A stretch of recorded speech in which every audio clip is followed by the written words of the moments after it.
Bienvenidos, bienvenidas. There is so much to talk about. There are so many things that we can share today. But let's begin with one of the greatest moments in Grammy history. Before I say thanks to God, I'm gonna say eyes out. As we get ready to see a famous halftime show and as we get ready to really look forward to spring. We're at midwinter right now. The shoots of bulbs are starting to show, the snowbells. It starts to feel like it's getting a little bit warmer. The main rainy season feels like it's over. Of course, this is all from a California perspective. But I thought it might be of interest to speak to you about the Caribbean. And the word Caribbean comes from one of the indigenous groups that live there, the Caribs. So there are the Arawaks and the Caribs and the Taino. And so those are the ones that are murdered when the conquest from Europe occurs. But I wanted to talk to you a little bit about just in general Caribbean culture, very much island culture, and also I've mentioned this in other videos, there are specific words that we use today that come from the Taino language, and just a couple of them. Huracan, hurricane. Tabaco, tobacco.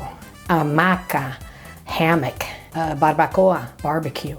So just some of the things that we have inherited, among with many, many foods and things that have helped us in terms of humanity and nutrition from the indigenous groups that were here in this hemisphere when others arrived.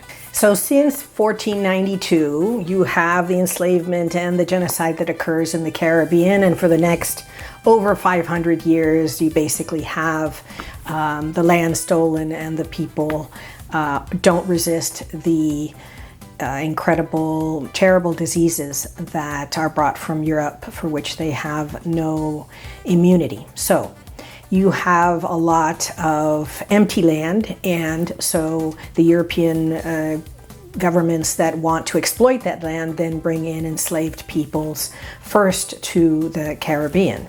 So you have enslaved peoples from very early on, maybe 100, 150 years after the genocide of the indigenous people. You have enslaved peoples coming with their own products that are going to then be melded into the cuisine of the Caribbean, and of course the music and the culture. So it really is an incredible blend, a very beautiful blend of all the cultures of the world, because you have some indigenous, a lot of African, and a lot of European in these islands. And today I'm just going to focus on the main Antilles. What are the main Antilles? So that's Hispaniola. So that's Dominican Republic and Haiti, and then you have Jamaica, you have Puerto Rico, and you have Cuba. And those are considered the main islands. There are many, many, many other islands, much smaller, but those are the main islands. Friends and family that live in Puerto Rico say that there is nonstop, 24 hours a day buzzing of all sorts of aircraft, helicopters of all sizes, as well as airplanes, military airplanes, to the different bases. And so that doesn't augur well for the Caribbean as a whole. And I thought it might be of interest to just talk about U.S. intervention in the Caribbean, which predates way before the U.S. decided to intervene in the Middle East or in Asia. The U.S. said the Caribbean is right next door and it's ours. And so that is the topic of the day today. So at the end of the 19th century, you have the Spanish-American War. And from that time on, the U.S., at that treaty, at the end of the Spanish-American War, Spain turns over the Philippines, Cuba, and Puerto Rico to the United States. Really interesting because three countries, three very different destinies. The Philippines would go on to be what it is today, Cuba what it is today, and Puerto Rico has continued to be a colony, never having been given its promised freedom.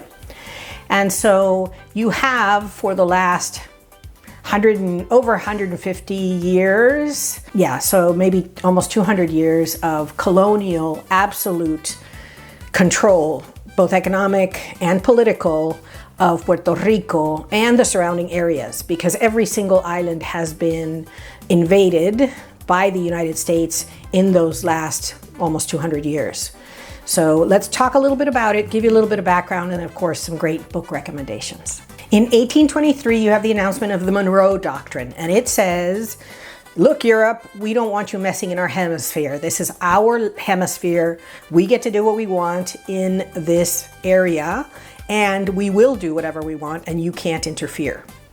And so at first it sounded like, oh, maybe it's a little bit protection for this hemisphere from the European powers that had colonized so much, the vast majority of this hemisphere. But actually it was US corporations saying, we want the resources and we want access to the markets, and we're going to do whatever we need to do to ensure that what we want is done. And so that's both economically and also politically.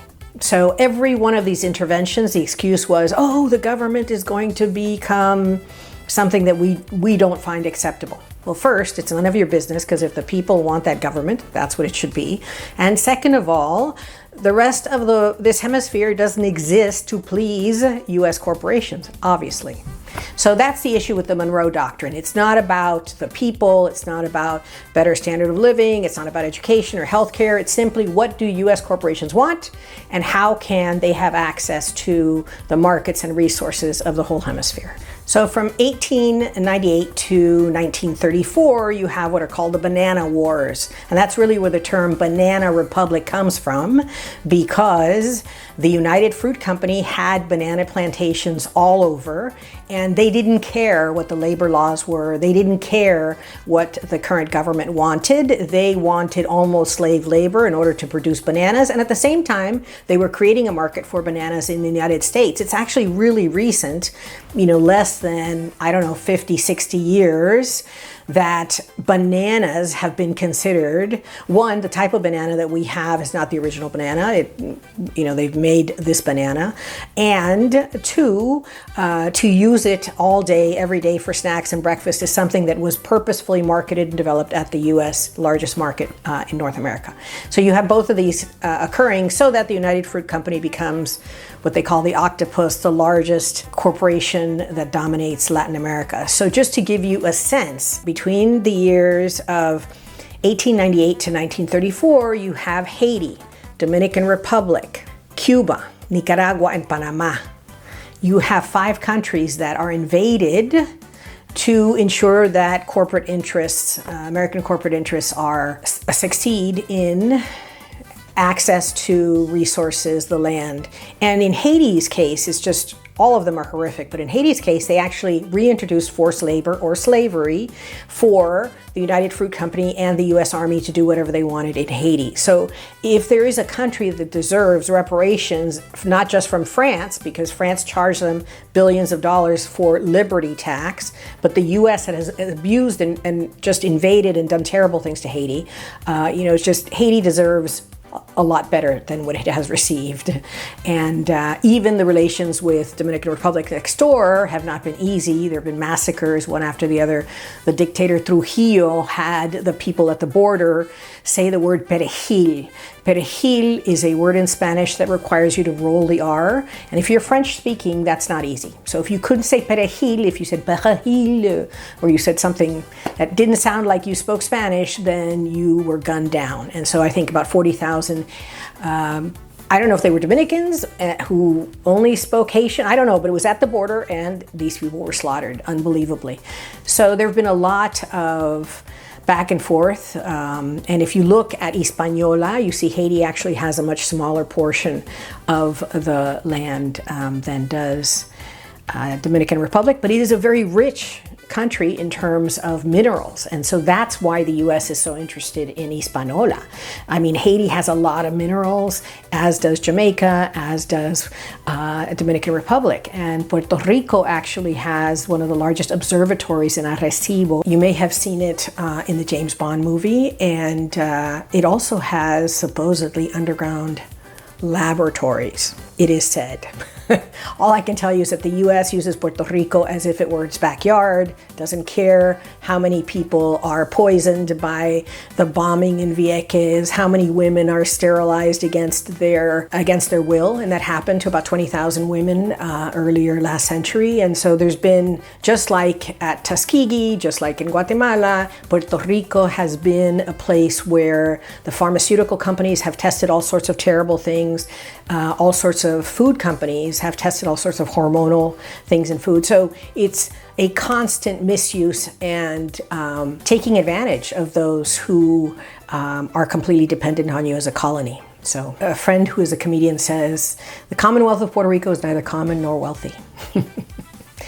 But anyway, let us continue. Even as late as 1965, the U.S. invades Dominican Republic and says, no, we don't want you to have a liberal government. You're going to do what we say, etc. So we're not talking about a long time ago. We're talking about relatively recent and, even closer than that, Grenada, because of the government that, they disapproved of.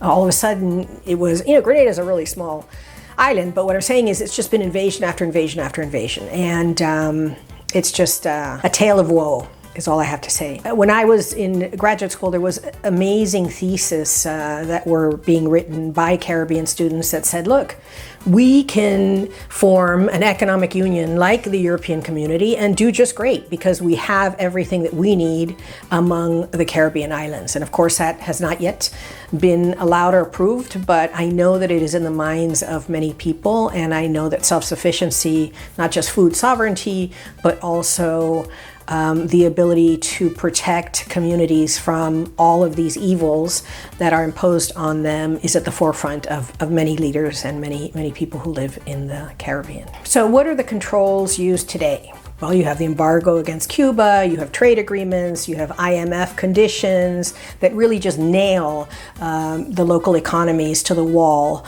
and don't allow any kind of social support for communities. And so a lot of changes have to occur for the people to have a better standard of living, and it's not fair or right to say, oh, Haiti or Jamaica, your people just don't want to develop. It has nothing to do with that. It has to do with international basically the international pressure, the economic and political pressure. It doesn't allow those leaders who would like to see their people live better, do better, and get into power. So on the one hand, people argue, well, U.S. interventions brought some infrastructure, brought some semblance of security, we'll give you that.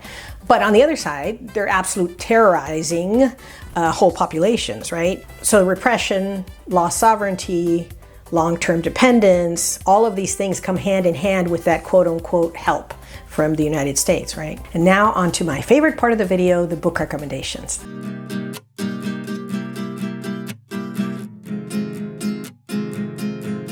The first book is fascinating, and it's not a new book, but it's a classic, and it's called Why the Cocks Fight, Dominicans, Haitians, and Hispaniola. It really gives you a great background. It's so funny because when I actually first toured the Dominican Republic, in every town I saw this thing called Galisteo, and I assumed it was a name that they had for school. No, there was town after town that had no school. Galisteo was a cockfighting ring. That's how central cockfighting is in the Dominican Republic and in Haiti. I was just shocked by that.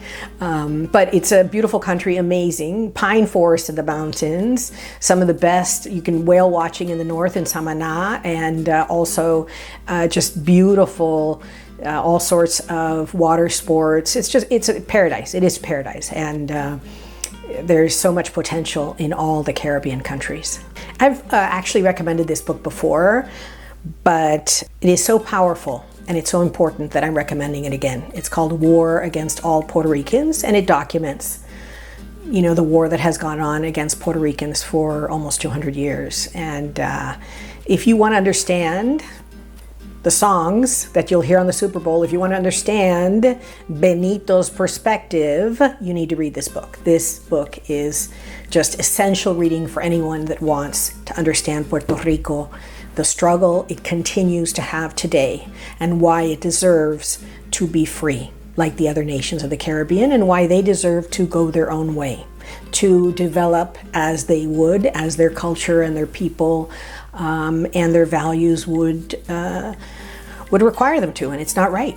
It's simply not right. And so I ask you to help us stay involved and understand what's going on, what's being done with our tax dollars. Thank you so much for joining us on this joint venture, this video. And we would love to hear from you. What are you reading? What do you think? What are your experiences with interventions in the Caribbean? Have you visited the Caribbean? We would love to hear from you. Thank you so much. As we always, we'd like to thank you and say con mucho cariño, mucho salud, mucho amor. Gracias.